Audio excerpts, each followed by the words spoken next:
다시 시작하도록 하겠습니다. 어, 이 김재원 교수님과 같은 경우에 그야말로 그 인공지능 시대에 인문학자가 어떤 연구를 해야 되는가에 대해서 벌써 그 초기부터 정말 그 많은 연구를 해오셨고, 또 지금도 인공지능과 관련된 그 연구에서 인문학적인 분야에서 가장 탁월한 성과를 내고 계시는 분입니다. 그래서 어쩌면 그야말로 이렇게 이 인문학자들에게 인문학의 새로운 길을 열어가고 계시는데, 뒷부분에서 이제 그 뉴 리버럴 아츠 관련돼서 말씀 이제 다 시간이 없어서 못했습니다만은, 인공지능이 우리 인문학에 가지고 올 변화와 또 새로운 기회, 이런 것에 대해서 끊임없이 성찰하고 있다는 점에서 참으로 대단한 연구 성과를 내고 계십니다. 그리고 오늘 발표 역시도 어쩌면은 인공지능에 관한 가장 최근의 챗GPT와 관련된 논의들을 풍부와 함께 담고 있습니다. 그래서 또 인공지능이 현재 가지고 성취한 바, 그리고 그것이 인문학과 관련해 가지고 어떤 역할을 할 수 있는가에 대해서 많은 시사점을 오늘 잘 주신 것 같습니다. 오늘 여러 가지 발표 말씀을 해주셨는데, 전체적으로 이제 인공지능의 기술의 발전이 인문학에 대한 단순한 위기라기보다는 인문학의 새로운 어떤 발전의 전기를 마련하게 될 것이라고 하는 점에 대해서는 저도 공감합니다. 100% 공감하고, 또 그 인문학을 인공지능 시대에 새롭게 펼쳐나가려고 노력하고 있는 그 김재인 교수님의 다양한 활동들에 대해서 아주 뭐라고 그럴까, 동료 인문학자로서 한편으로는 존경하는 마음이 들고, 또 한편으로는 어떤 형태로든지 간에 격려하고 기회가 된다면 함께하고 싶은 그런 마음입니다.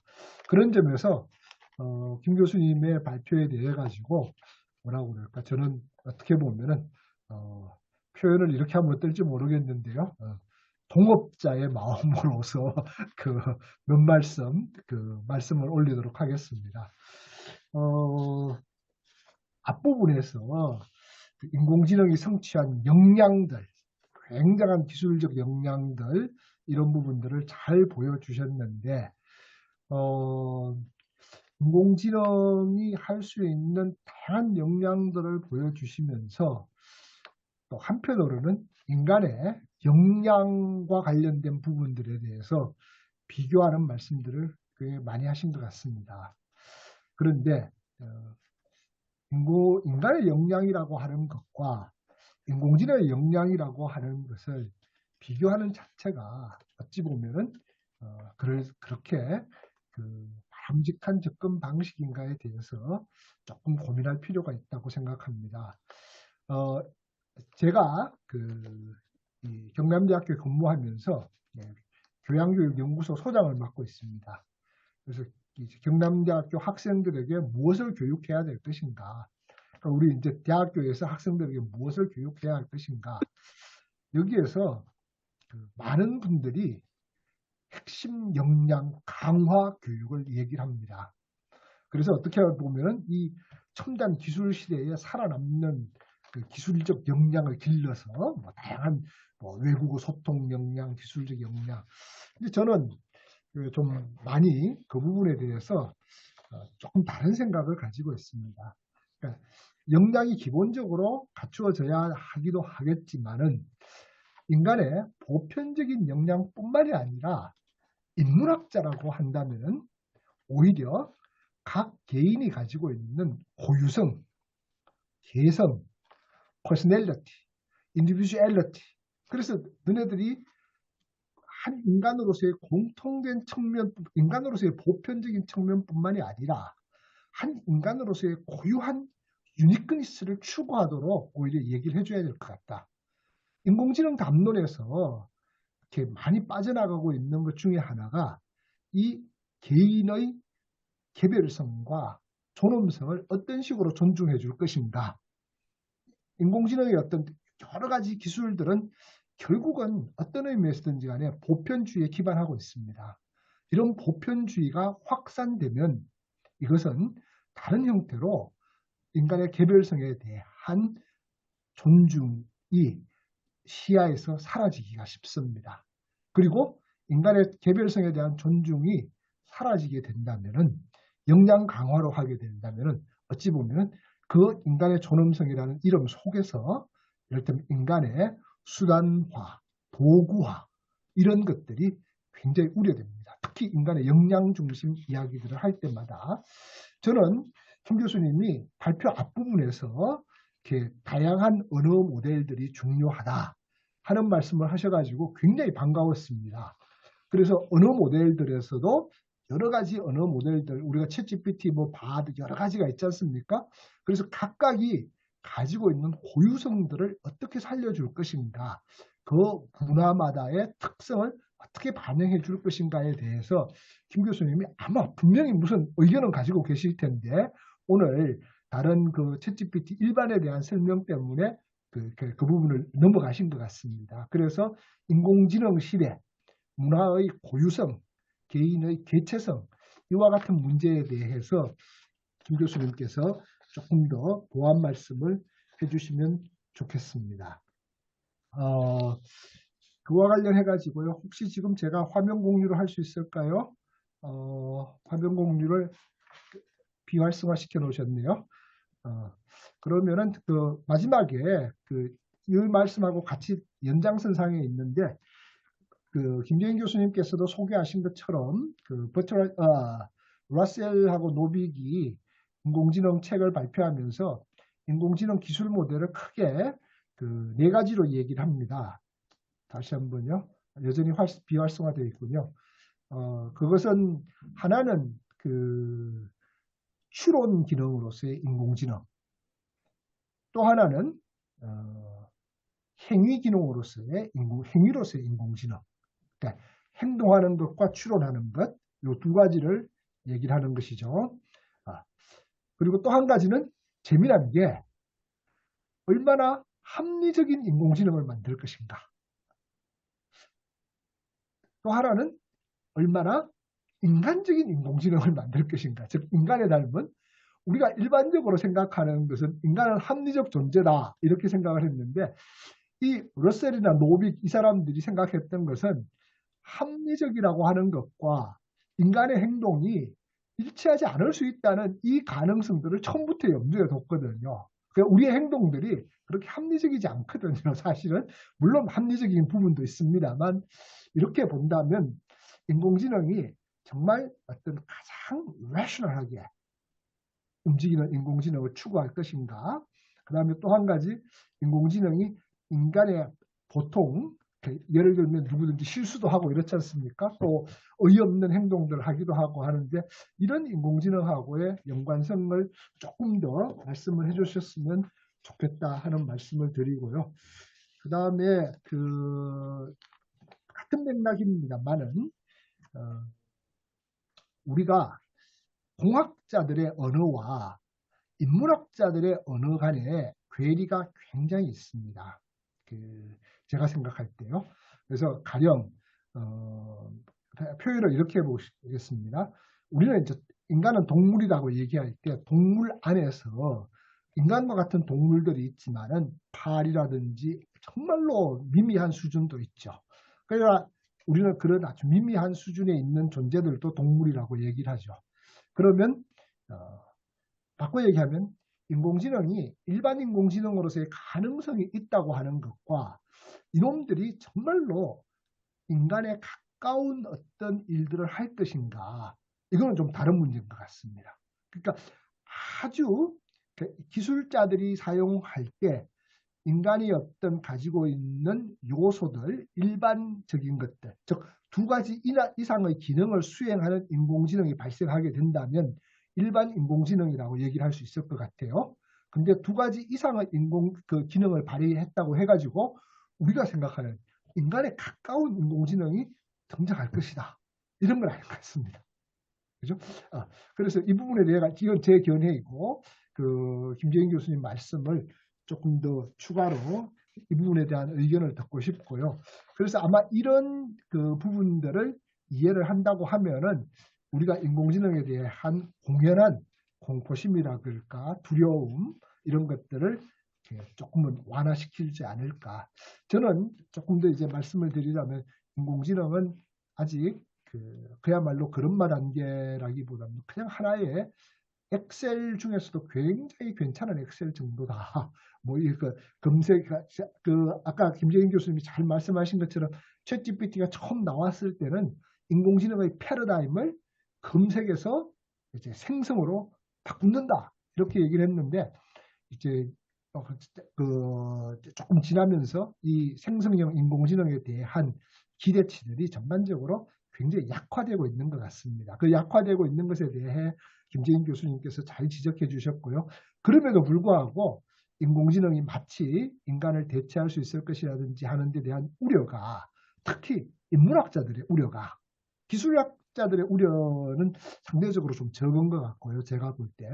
그래서 인문학자들의 우려에 대해 가지고 김재인 교수님께서는 어떻게 생각하시는지 그 우려가 정당한 것인지 또 과학상 SF적인 SF 영화에서 등장하는 그런 어떤 인공지능 세계와 현실의 인공지능 세계 간에 우리는 어떤 태도를 취해야 될 것인가 이 부분에 대해서 김재인 교수님의 의견 말씀을 조금 듣도록 하겠습니다.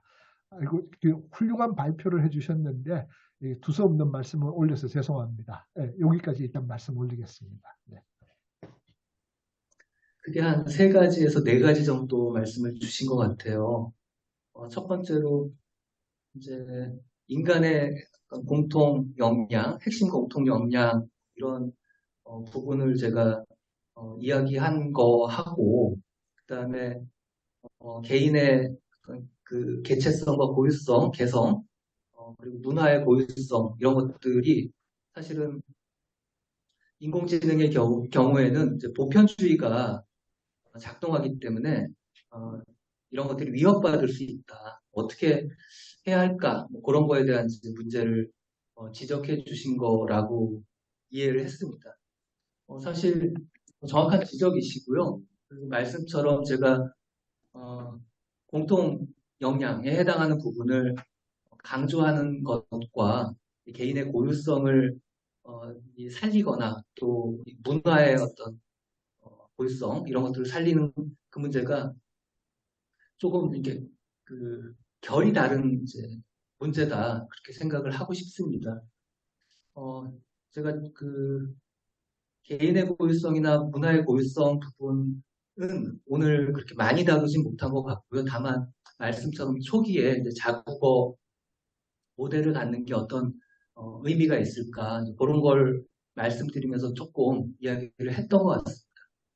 제가 더 강조 드렸던 대목은 교육 시스템 이게 우리가 지금 대학을 중심으로 돌아가는 현재 시스템이 과연 바람직한지 지속 가능한지 이런 것들을 좀 되짚어볼 시점인 것 같다.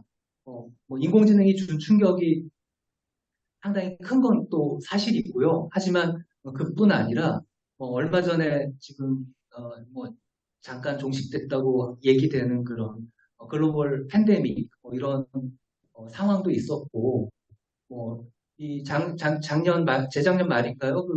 우크라이나 전쟁이 났는데 아직 끝나지도 않았는데 또 지금 중동 지역에서 전쟁 전운이 감돌고 있고 하는 그런 또 다른 어떤 상황들 그리고 아까 말씀드린 생명공학이나 이런 인공지능 같은 디지털 기술 이것들이 우리의 삶의 조건 전반을 굉장히 바꿔놓고 또 그 영향력의 어떤 범위나 직접성 면에서 훨씬 즉각적인 그런 시대를 살아가고 있는 상황에서 각 개인이 갖추어야 할 기본 기초 체력에 해당하는 그것이 무엇일까 여기에 대한 고민이 저로서는 가장 큰 관심사인 그런 상태고요.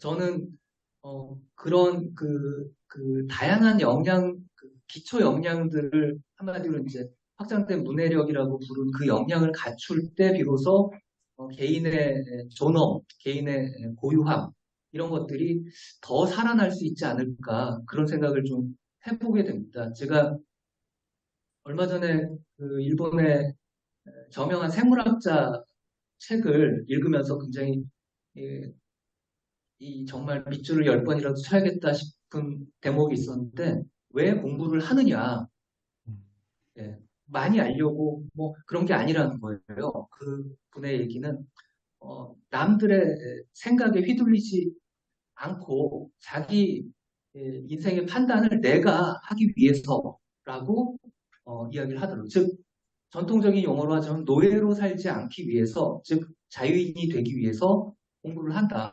이렇게 얘기를 하는 답변을 듣고 제가 되게 인상을 많이 받았습니다. 결국은 자유인이 되는 문제, 개인의 어떤 고유성, 개성, 존엄 이런 것들을 살리기 위해서 사실은 공부를 하는 거다. 더 어떤 그 세상을 읽어내는 능력을 키우는 거다. 이렇게 접근할 수 있지 않을까 생각이 됩니다. 막상 개인의 어떤 고유성을 살리는 그 강화하는 그 과정과 또 보편적인 최소한의 역량 이걸 갖추는 과정이 그렇게 모순된 게 아니라면 이 둘을 어떻게 조화시킬지 그걸 고민하는 게 지금 필요한 단계가 아닌가 그런 생각을 좀 해보게 됩니다. 그 다음에 두 번째로 굉장히 재미있는 말씀을 하셨는데요. 이 합리적이라는 것과 인간적이라는 것 사이에 뭐랄까요, 이 묘한 그 관계. 저도 이제 그 말씀에 정확히 동의하는데요. 이 합리적이라는 말은 인간다움을 대표하는 용어는 아닌 것 같아요. rationality 이렇게 얘기하면 사실 그 책에서도 이제 그 러셀 노빅의 책에서도 그런 얘기들이 좀 나오긴 했는데 결국 어떤 문제를 어떻게 잘 푸느냐 하는 문제에 이 넓은 의미의 합리성 또는 뭐 사용 전통에서 계산 가능성이라는 그 방식으로 이해해 오는 그 합리성이 존재하고 있다면 인간 전체라는 관점에서 봤을 때는 별로 합리적이지 못하고 다만 인간의 어떤 특징 그리고 꽤 쓸만한 특징은 합리적이다. 합리성이 그런 점에서 다른 동물과 구별되는 그런 지점이기도 하다. 이런 걸 좀 함께 생각해 볼 필요가 있을 것 같습니다. 앨런 튜링이 1950년 논문에서 인간을 닮은 인공지능을 아이디어를 내세웠을 때 그것이 갖고 있는 어떤 좋은 의미의 인간다움 뭐 이걸 생각했는지는 모르겠으나 사실은 인간을 닮은 인공지능을 만들 때 그것이 얼마나 사실 위험할 수 있는지 인간이 갖고 있는 대표적으로 탐욕이라든지 뭐 이런 것들 그런 것들이 인공지능에게 그대로 내장되었을 때 어떤 결과를 가져올지 이런 거에 대한 생각은 조금 튜링의 경우마저도 부족하지 않았나 그런 생각이 듭니다.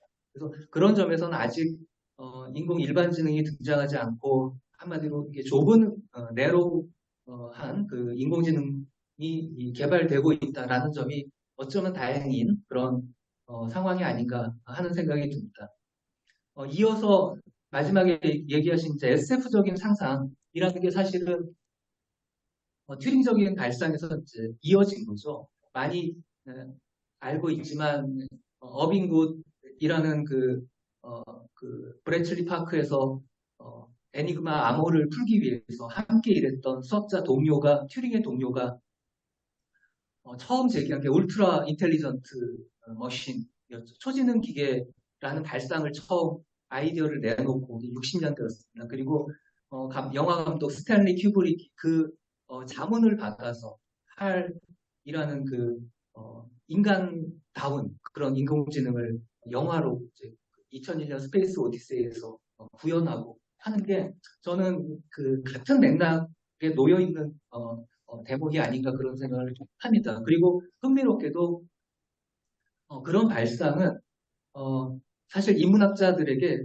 많은 공포를 주기도 했죠. 터미네이터라든지 뭐 매트릭스라든지 여러 이 SF적인 특히 디스토피아적인 상상 속에서 인간을 굉장히 두려움에 떨게 했는데 역으로 저는 그 현상 자체가 굉장히 인문학의 관점에서 탐구할 만한 현상이다라는 생각을 가끔 하게 됩니다. 왜냐하면 인간은 왜 이렇게 디스토피아적인 상상을 좋아하는 걸까? 즐기잖아요. 그리고 인공지능이 꼭 인간을 닮을 이유는 없는데 그렇게 닮은 걸 자꾸 상상하는 거. 이거는 역사를 거슬러 가면 이 신화 시대 때부터 존재했던 그런 발상들이죠. 뭐 여러 가지 이 피그말리온의 신화도 있고 아니면 뭐 별자리를 보면서 그 아무 상관없는 하늘 속에서 인간을 닮은 인간의 형상을 한 그 신의 모습을 끄집어내기도 하고 등등 그런 그 자체로서 어떤 인간을 이해하기 위한 좋은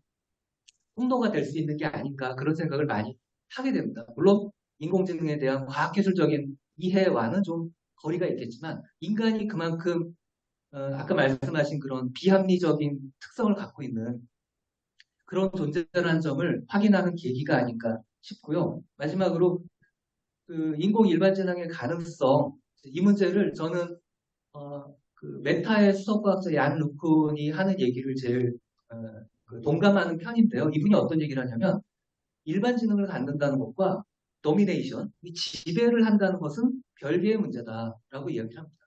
지배하려는 욕망은 굉장히 인간적인 것이되 이 일반지능을 갖는 거의 문제와는 별개의 어떤 절차 이런 것들을 통해서 구현될 상황이기 때문에 이 둘이 마치 이제 아까 잘 말씀하신 여러 영역을 오가면서 문제를 푸는 어떤 주체성 같은 걸 그 비스무리한 걸 갖는 인공지능이 등장한다 하더라도 그것이 인간을 지배하리라라고 상상하는 건 굉장히 인간적이다. 얀 러큰이 그 얘기를 했는데 저도 똑같은 의견입니다. 결국 이 말씀처럼 공학자의 언어와 인문학자의 언어가 다른 부분도 있고 또 그 안으로 들어가서도 이 일반지능과 어떤 욕망과 지배라는 그 개념이 같은 게 아니라고 이렇게 분리해주는 그런 또 구분 이런 것들이 우리가 좀 짚고 가야 될 지점이 아닐까 그런 생각을 합니다. 좋은 말씀 많이 들려줘서 너무 감사합니다.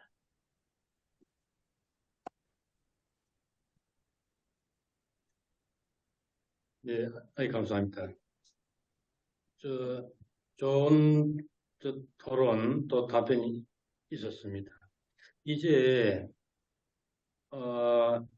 일반 청중들의 좀 질문들을 이제 여기 좀 역시 좀 투트랙 하니까 좀 불편한 점이 있어가지고 질문들을 다 이제 이렇게 모아가지고 또 답하는 식으로 그렇게 해야 될 것 같습니다. 자, 예, 선생님 발표문 잘 들었습니다. 그리고 인공지능과 인문학의 흐름 이런 것도 조금 감을 잡을 수 있게 돼서 정말 고맙게 생각합니다. 근데 누구나 다 이게 인정하듯이 이 인공지능 공학, 기술공학이 급속도로 발전하고 있고 인공지능 인문학은 제가 보기에는 그냥 주춤주춤 따라가고 그 과학기술에서 나온 어떤 파생된 부스러기를 가지고 뭐 좀 얘기하는 것 같은 어떤 그런 것 같습니다.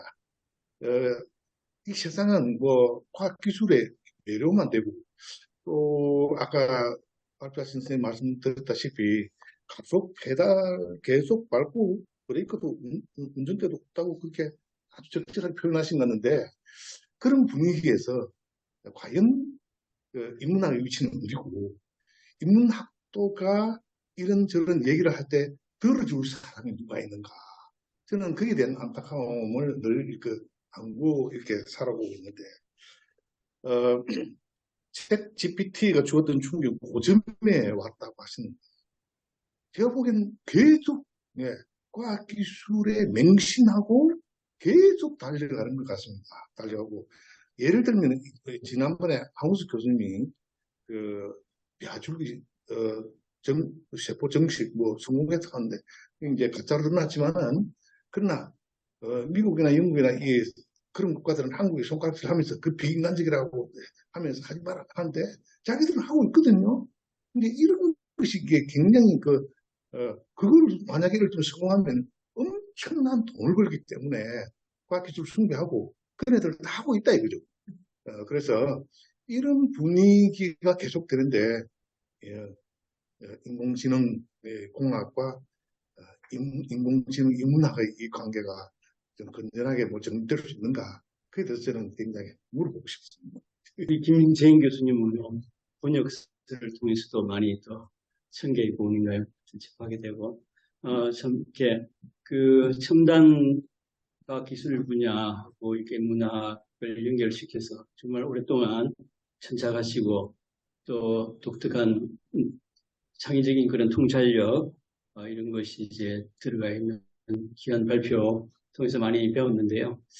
이제 굉장히 좀, 한편으로는 그런 연구를 계속해 오시는 그 연구의 역량과 그런 열정, 이게 참 저도 많이 도전을 받았습니다. 그런데 제가 한 두 가지 질문이 생기더라고요.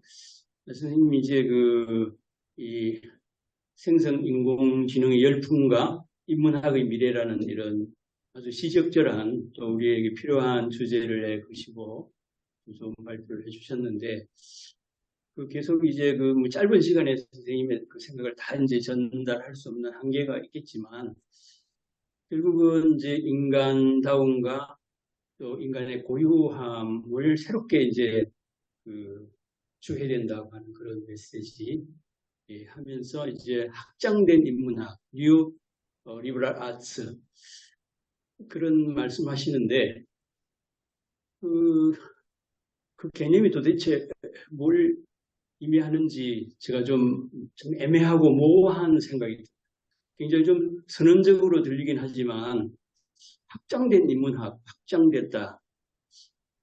또 뭐 뉴라는 걸 붙였지만 정말 그 내용에 있어서 새로움이라는 게 과연 있는가? 뭐 문해력을 많이 강조하시고 또 은유 중심적이라든지 또 인간의 그런 인문학적 역량을 위해서는 진리에 대한 그 판단력 그리고 가치에 대한 가치를 읽어낼 수 있는 능력이라든지 그다음에 소통할 수 있는 능력 또 이 관계적 존재로서 우리 이제 이 시대 사람들이 그런 자기 정체성을 찾아야 된다는 것은 클래시컬한 그 고전적인 인문학에서 계속 강조해 온 거거든요. 그렇기 때문에 그런 걸 이제 좀 더 강화해야 된다. 그 전통을 이어받아야 된다라는 것에는 공감을 하지만 새로운 시대에 좀 열려있는 비언어적인 그런 어떤 생성 AI를 우리가 논의하는 이 마당에 있어서 인간의 어떤 그런 비언어적인 차원들 있잖아요. 그런 표정이라든지 인간의 뭐 감정이라든지 또 여러 가지 그런 뭐 것들을 정말 그 인간이 가지고 있는 그런 비언어적인 차원들까지 다 이제 포괄하는 그런 이제 새로운 인문학, 뭐 우리 한때 많이 사용했던 표현 인문학이라는 거 있지 않습니까? 그죠? 그런 것도 사실 비언어적인 차원까지도 다 이제 커버할 수 있는 그런 인문학의 어떤 뭐랄까 새로움 그런 것이 있는데 선생님이 주장하시는 확장된 인문학 뉴리버럴 아츠가 그렇게 새로운 것으로 다가오지 않거든요. 저한테는. 그래서 제 이해가 이제 일천해서 그럴 수도 있고 선생님이 다 말씀 못해서 그럴 수도 있는데 그걸 한 번 더 좀 선생님이 진의를 알고 싶고요. 두 번째는 이제 인공 뭡니까 artificial emotion 또 artificial emotional intelligence 이런 얘기 많이 있지 않습니까? 그게 이제 인간을 따라올 수 없는 인간의 뇌를 따라올 수 없는 인공지능의 한계랄까 그랬을 때 인간의 도덕성이라든지 공감 능력이라든지 인간의 어떤 그 감정 그리고 또 뭐 인간의 마음이라든지 인격성이나 이런 게 있을 텐데요. 그랬을 때에 감정이라는 게 굉장히 중요한 요즘 이제 뭐 감정 인공지능이 있지 않습니까? 그래서 뭐 감정 인식할 수 있는 기술, 또 감정을 표현할 수 있는 인공지능, 그 다음에 또 뭐 로보틱 그 로봇견 같은 거죠. 그런 게 이제 그 인간의 감정, 상호 소통이라든지 또 요즘 뭐 독거 노인을 위해서 그 안부 전화하는 AI가 있더라고요.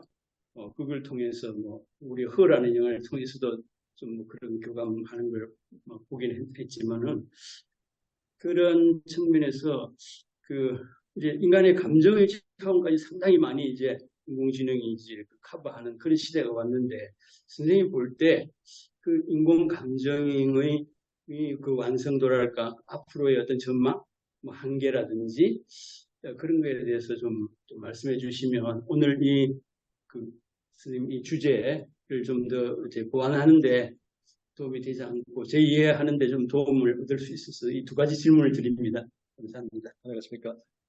김재인 교수님 그 철학적인 순발력에 늘 놀랍습니다.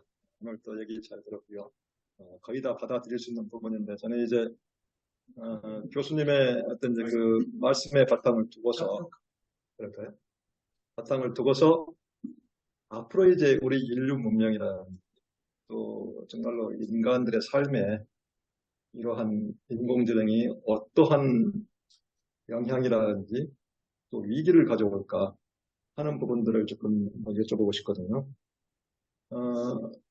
최근에 그 지금 경희대 같은 경우는 옥스퍼드 철학과의 닉 보스트롬이라는 이 분야에 대해서 가장 탁월한 견해를 가지고 있는 분을 초대해서 얘기를 들었거든요.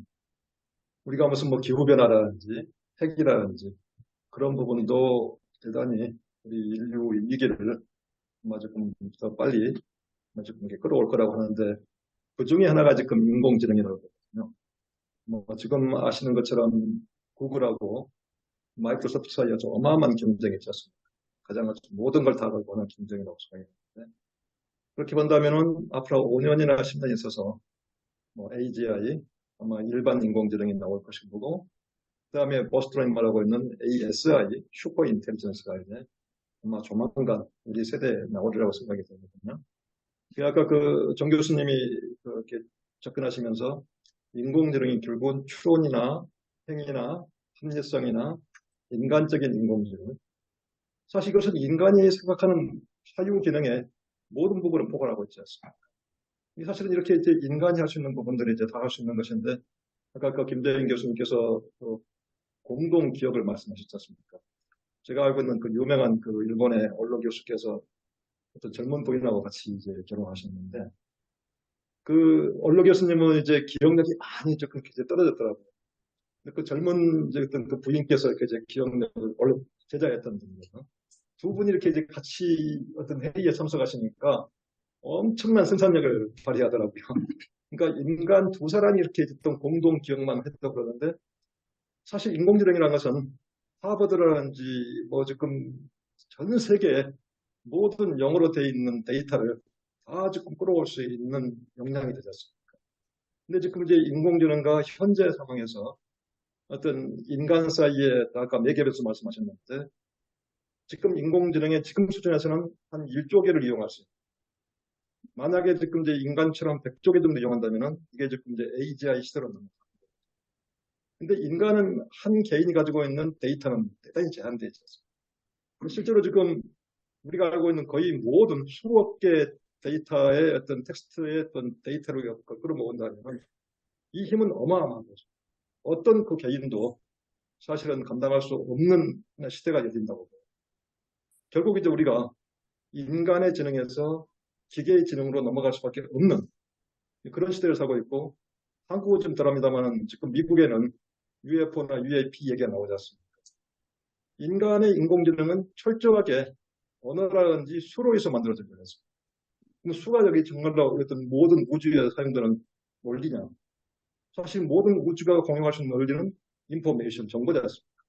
정보의 바탕을 두고 우리가 이제 어마어마한 어떤 하나의 조금 연산이라든지 또 다른 하나의 조금 이제 어떤 초월적인 사유를 가져올 수 있는 것인데 자, 이런 상황에서 분명히 지금 우리 시대 어떤 그 우리가 만들지 않았던 정말 외계인이 가지고 있는 기계기능 그런 부분도 우리가 조금 걱정을 해야 되는 것이고 그 다음에 인간이 조만간 단순히 그냥 어떤 문명의 이기가 아니라 실질적으로 이런 식의 어떤 인공지능이라는 부분이 양자 컴퓨터와 결합이 되고 양자 컴퓨터가 이게 실제로 어떤 핵무기 같은 것이 결합된다면은 인간이 상상할 수 없는 어마어마한 우발적인 상황이라든지 아주 재앙이 다가올 수 있는 거지 않습니까? 그래서 그런 여러 가지 좀 복합적인 부분들을 먼저 김 교수님 지금까지 연구요소를 바탕하여서 이제 말씀해 주시면 좋겠고, 그 다음에 아까 이제 인간을 그 이제 정의하시면서 하신 말씀 중에 결국은 인간이라는 게 도서관과 학교가 아니겠느냐. 실질적으로 인간이 만약에 언어가 없더라면은 우리는 다시 처음부터 모든 걸 배워야 되지 않습니까? 언어의 어떤 전송 기능이라든지 어떤 실체를 담을 수 있는 기능이라든지 해독 기능이라든지 그런 게 있었기 때문에 사실 지금까지 우리가 이렇게 이제 나름대로 어떤 월드라는 것을 구상하고 이렇게 조금 뭔가 조금 이제 인간이 인간답게 살 수 있는 가장 중요한 토대가 되어 있지 않습니까? 이렇게 봤을 때 지금 그 김 교수님이 이렇게 했던 도서관과 학교로 지정했던 그 인간에 대한 정의는 과연 어떤 점을 조금 두고 하시는 말씀인 것인지 하는 부분도 궁금하고요. 그 다음에 최소한 우리가 지금 이제 뭐 조만간 거의 모든 분야에서 특히 이제 전문가들 분야에서 인공지능은 어마어마한 실력을 발휘할 거거든요. 우리 인간이 보통 한 20개 정도 수술할 수 있는 한 달에 역량이란다면 인공지능이 연결되면 수천 개, 만 개의 어떤 그 중요한 수술의 사례들을 다 우리가 섭렵하고 어떤 수술을 했을 때는 실질적으로 인간이 할 수 있는 것보다 훨씬 더 뭐 조금 정확하거나 정교한 수술이 가능할 것인 거고, 그 다음에 이렇게 어마어마한 데이터를 가지고 한다면은 물론 인간이 인간답게 판단하는 것이 중요하겠지만 실질적으로 반드시 인공지능에 물어서 우리가 판단의 마지막 결정을 해야 되는 상황까지 간다고 본다면은 이 지금 인공지능이라는 것이 조만간 5년이 될지 10년이 될지 모르지만 아주 엄청난 지각 변동을 가져올 텐데 어떤 그 가능성 같은 걸 조금 종합적으로 얘기해 주시면 고맙겠습니다. 감사합니다. 예, 신충식 교수님 감사합니다. 예, 세 분 교수님 그 질문들 뭐 사실 하나하나가 다 굉장히 깊이 있게 이렇게 함께 논의해야 되는 그런 질문들이어서 1분 정도 답하라고. 아니, 이분 제가 우선 그 약간 과학기술에 대한 사람들의 숭배가 이게 그 돈이 되는 거 엄청난 돈이 되는 거 때문이라고 이제 황우석 그 박사를 이제 빌려가지고 말씀을 하셨는데 사실 요번에 그 인공지능 관련해서도 이제 그걸 좀 멈춰보자 뭐 그런 이제 얘기들이 있었죠. 아까 그 신민우 교수님 말씀하신 것처럼 그 어떤 그 앞으로 그 어떤 위험이 그 재앙에 해당하는 위험이 닥쳐올지 모르기 때문에 인공지능 개발을 한 6개월 정도 멈추자라고 인류의 미래 연구소에서 생명의 미래 연구소에서 이야기를 하기도 하고 등등 이제 되게 그런 식의 뭐랄까요 그 제가 이제 방향과 속도 이런 것들을 조절하는 게 필요한 하다는 이야기도 드렸고 이제 그런 상황에 대한 문제 제기도 있는 것 같은데 이 지점은 정말 어려운 것 같습니다. 과거에 그 유전공학이 막 그 시작할 때 70년대에 그 미국의 휴양 도시 아실로마라는 곳에서 그 개발을 잠깐 멈추고 가이드라인 같은 걸 좀 원칙 이런 것들을 좀 마련한 후에 연구를 계속하자 이런 제안이 있었고 얼마 전에 인공지능을 멈추자라는 것도 이제 그 아실로마에서 결성한 이제 모임에서 그런 얘기를 하고 거기에 서명을 받고 그랬던 것 같은데 이 둘은 좀 달랐던 것 같습니다. 유전 공학 같은 경우에는 실험실이라는 조건도 있고 굉장히 이 어떤 연구가 진행되기 위한 눈에 보이는 그런 물질적인 조건 같은 게 이제 확보돼야만 했고 멈춘 사이에 나름 이제 그걸 장악할 수 있었던 미국 정부에서 안을 마련해서 이제 과학자들이 따르는 그런 형태를 취했다면 인공지능의 경우에는 좀 많이 다른 것 같습니다.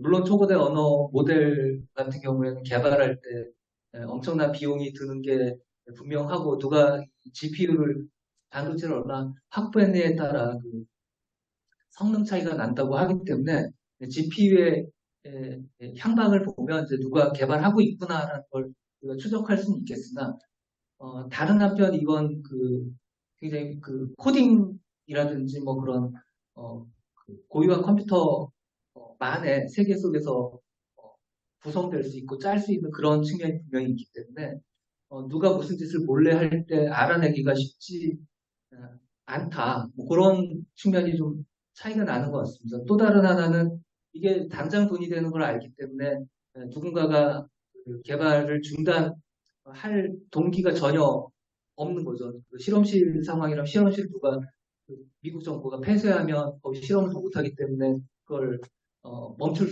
이유가 있었다면 이 경우에 그렇지 않기 때문에 제어가 되게 어려운 상황 아닌가 그런 생각이 듭니다. 과연 이제 어떻게 그런 그 인공지능이 그 타국으로 치닫는다고 했을 때 그 문제를 풀어야 될지 이거는 확실히 사회적인 논의가 이루어지면서 동시에 어떤 글로벌 거버넌스 같은 게 마련되는 그 방향으로 이제 가야 조금이라도 좀 건들 수 있는 그런 문제일 수 있지 않을까 그런 생각이 듭니다. 그리고 그 신충식 교수님 아까 그 닉 보스트롬 말씀을 이제 하셨는데 받아서 이제 이야기를 좀 해보자면 그 슈퍼 인텔리전스라는 책이 한국에 2017년인가 번역이 됐고 아마 그 전에 출간이 된 걸로 알고 있는데 제가 마침 그 서평 어디서 의뢰를 받아가지고 준비 중이어서 좀 이렇게 연관이 있을 수도 있을 것 같습니다.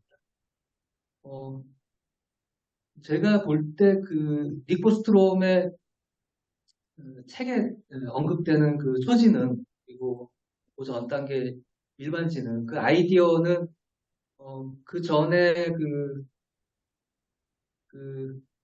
이제 많은 그 비슷한 담론들의 선례가 있는데 핵심은 그 인공 일반지능 뭐 문제도 있긴 하지만 그보다도 더 중요한 게 그 아까 그 교과서를 썼던 스튜어트 러셀도 이제 많이 제기하는 문제인데 이 닉 보스트롬이 그런 비유를 듭니다. 클립이라는 비유를 드는데 인공지능에게 클립을 만드는 걸 최적화하게끔 명령을 내리면 이게 최종 목표인데요.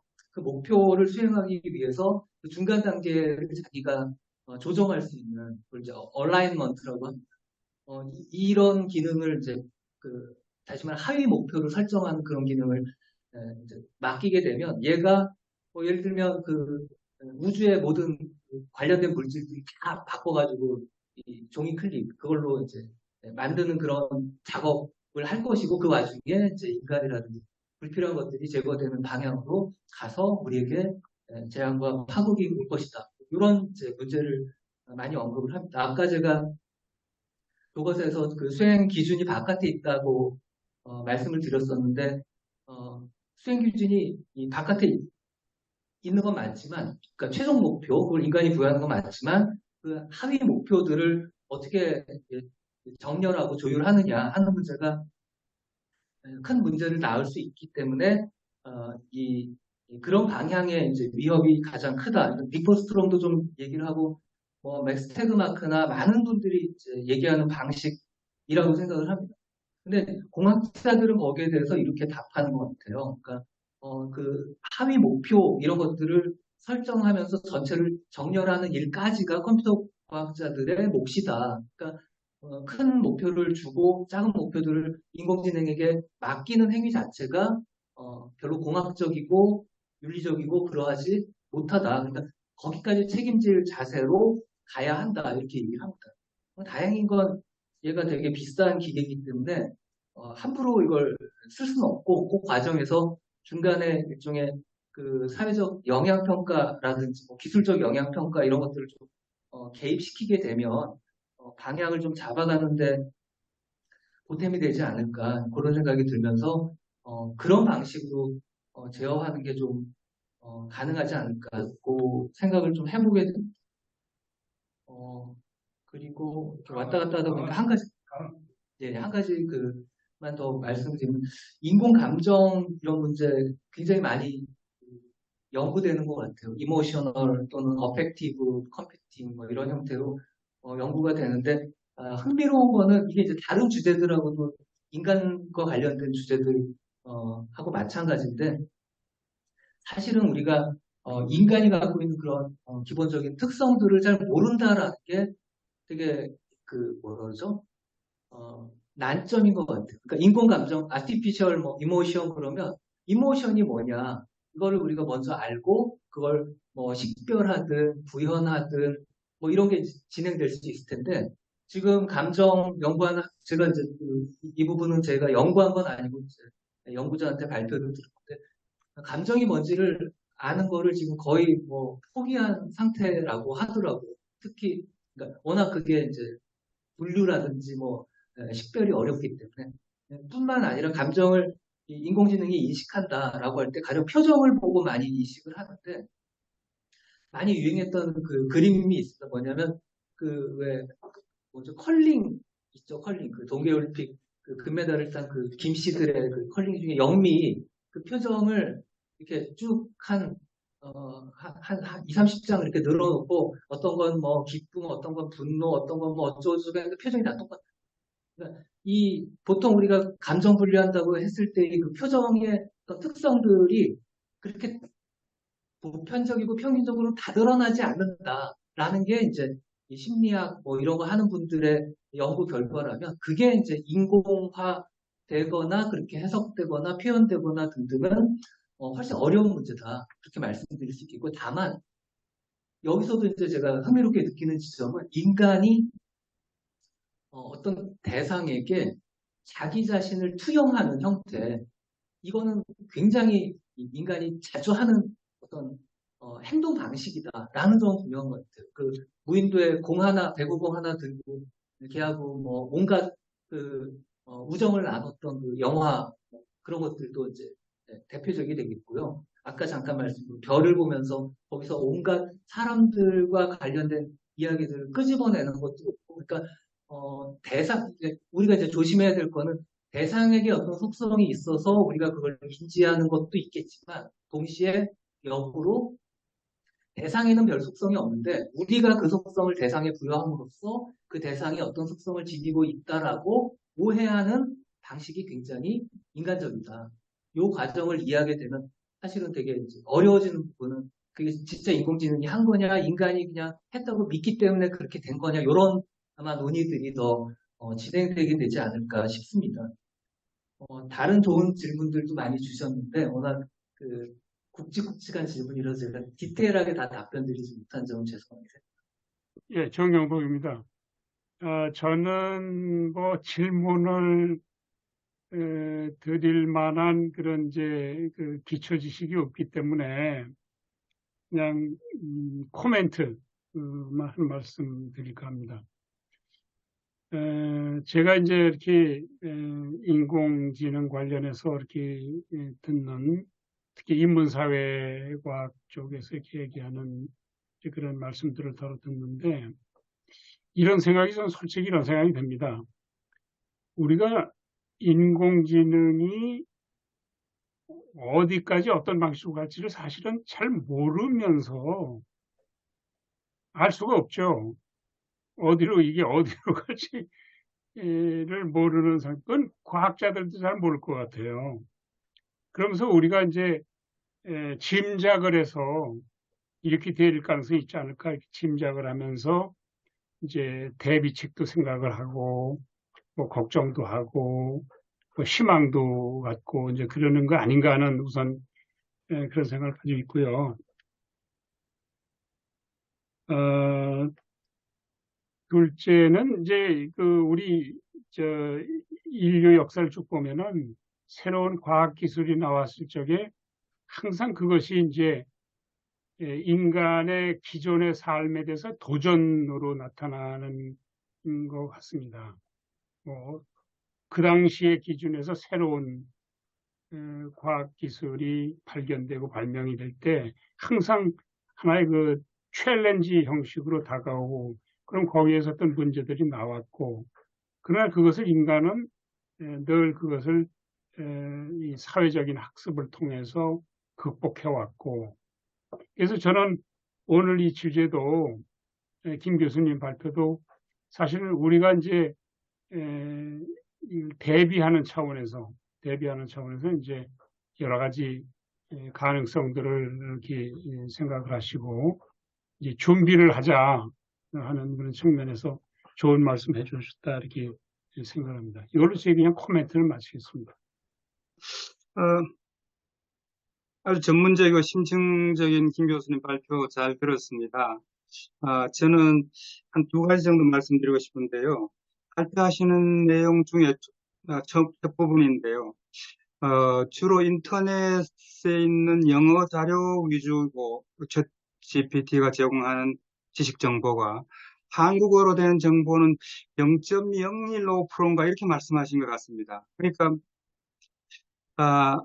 한국어 우리가 지금 챗 GPT를 통해서 얻는 정보가 주로 서구 중심의 또는 서구 보편주의적인 세계관에 있는 그런 지식 정보를 흡수하게 되는데 그렇지 않아도 우리가 서구 보편주의로 인해서 우리 학문의 어떤 자기 정체성이 많이 훼손되고 있는데 이 인공지능 시대에 더욱이 우리 학문의 정체성 위기라 그럴까 이런 문제가 좀 더 심각해지지 않느냐 이런 생각이 들었습니다.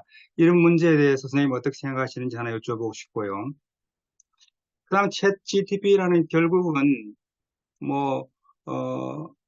통계적 앵무새라고 하는 비아냥 그림이 있을 정도로 기존에 있는 지식을 어떻게 잘 학습해서 정리하는 것에 불과한데 인간이 이런 인공지능 시대에 이걸 뛰어넘기 위해서는 결국은 창의적인 새로운 지식을 창출해야 되는데 이걸 위해서는 저는 다른 어떤 분야보다도 오늘의 주제인 인문학이 다른 분야에 활용될 수 있는 그런 창의적 어떤 직관이라 그럴까 이런 걸 자극할 수 있는 인문학적인 어떤 토대가 좀 더 확고히 쌓아져야만이 우리가 이걸 극복할 수 있지 않느냐 이런 생각이 들고요.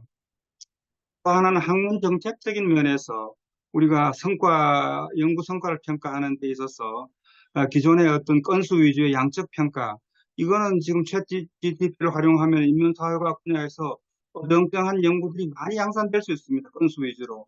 이걸 우리가 막기 위해서라도 성과 평가의 학문 정책적인 측면에서 어떤 창의적인 연구에 대해서 가점을 주는 그런 질적인 평가 이런 쪽으로 좀 달라져야 되지 않을까 이런 생각을 해봤습니다. 감사합니다. 예, 좋은 질문 감사드리고요. 지금 원장님 말씀대로 이어서 이렇게 좀 이야기를 좀 드려보도록 하겠습니다. 제가 이제 지금 김현구 교수님이 이제 질문하시면서 인문학적 세계관, 인문학적 토대 이런 평가들을 그런 표현들을 하셨는데 이 표현에는 두 가지 어떤 중첩된 의미가 있을 수 있다고 생각을 합니다. 첫 번째는 학문으로서의 인문학이 있죠. 그러니까 제가 이제 예를 들면 저나 이한규 교수님 철학을 공부했다 그러면 철학이라는 연구 방식과 내용 이런 것들이 있을 거고 그것이 어떤 통찰을 안겨줄 수 있을까 하는 그런 형태의 표현이 가능할 것 같습니다. 그게 이제 전통적인 방식이었고요. 근데 저는 이제 인문학을 좀 바꾸자라고 하면서 그리고 이제 그거하고 관련해서는 이 서구의 보편주의가 제공하는 그런 정말 제국주의적인 그런 접근 이게 굉장히 위험하다. 거기에 대해서 뭔가 우리가 대응을 하지 않으면 안 된다. 이런 생각은 100% 동의하는 바입니다. 그런 부분은 이제 그렇게 이해하면서도 인문학이 뭘까를 규정하는 또 다른 방식, 아까 제가 많이 말씀을 드린 인문학은 교육의 분류 형태다. 라는 그 새로운 정의가 여기선 좀, 그, 연구로서의 인문학 말고 교육으로서의 인문학이 차이가 난다. 요 점이 좀 제가 강조드리고 싶었던 부분입니다. 그러니까 사실은 이제 솔직하게 말해서 제가 5월 달에 책을 쓸 때까지만 해도 그런 표현들을 그 책에 하긴 했지만 조금 모호한 지점이 있었던 것 같긴 합니다. 즉 교육과 연구라는 그 분야가 그 오락가락하는 그런 그 제 생각 속에서 명료하지 않은 지점이 있었던 것 같은데 저는 인문학은 그 교육의 활동, 교육 활동으로 이해해야 한다 쪽으로 지금은 이제 생각이 좀 많이 정리가 됐고요. 그런 점에서 확장된 인문학 또는 뉴리버럴 아츠 이런 것들이 하는 일이 뭐냐? 결국 미래 세대에게 공통 핵심 역량인 확장된 언어 능력을 길러주게끔 하는 활동이다. 이렇게 생각합니다. 그 점이 제가 그 다른 분들의 그간 이제 해주셨던 논문과 연구 보고서 이걸 읽으면서 제가 발견하지 못했던 좀 차이 나는 지점이라고 생각을 하고요. 그런 점에서 아까 그 질문하실 때 그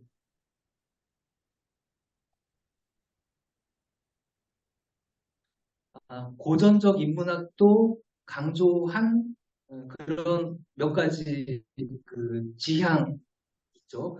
그거라고 했을 때 고전적 인문학이 이때 지칭하는 게 뭐냐? 연구 분야로서의 개별 언어, 문학, 역사, 철학 이런 것들이었느냐? 아니면 과거 아르테스 리베랄레스 이런 형태로 수행되었던 교육 프로그램 그것을 지칭하느냐? 이런 부분에서 약간 개념상의 어떤 궁금증, 이제 그게 저는 생기는 것 같습니다. 요약하자면 고전적 인문학은 우리가 사실은 뭐라 그러죠?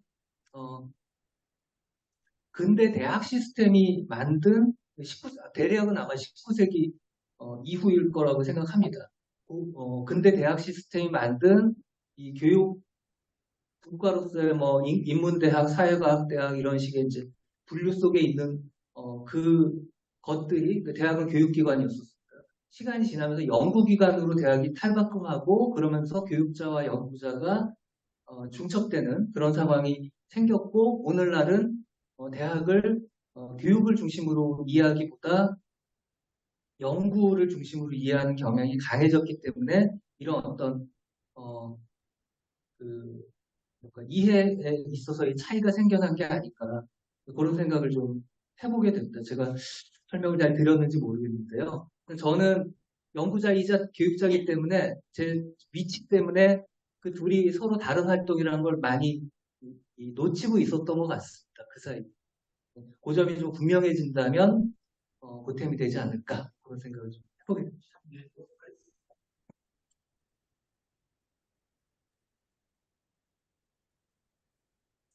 예,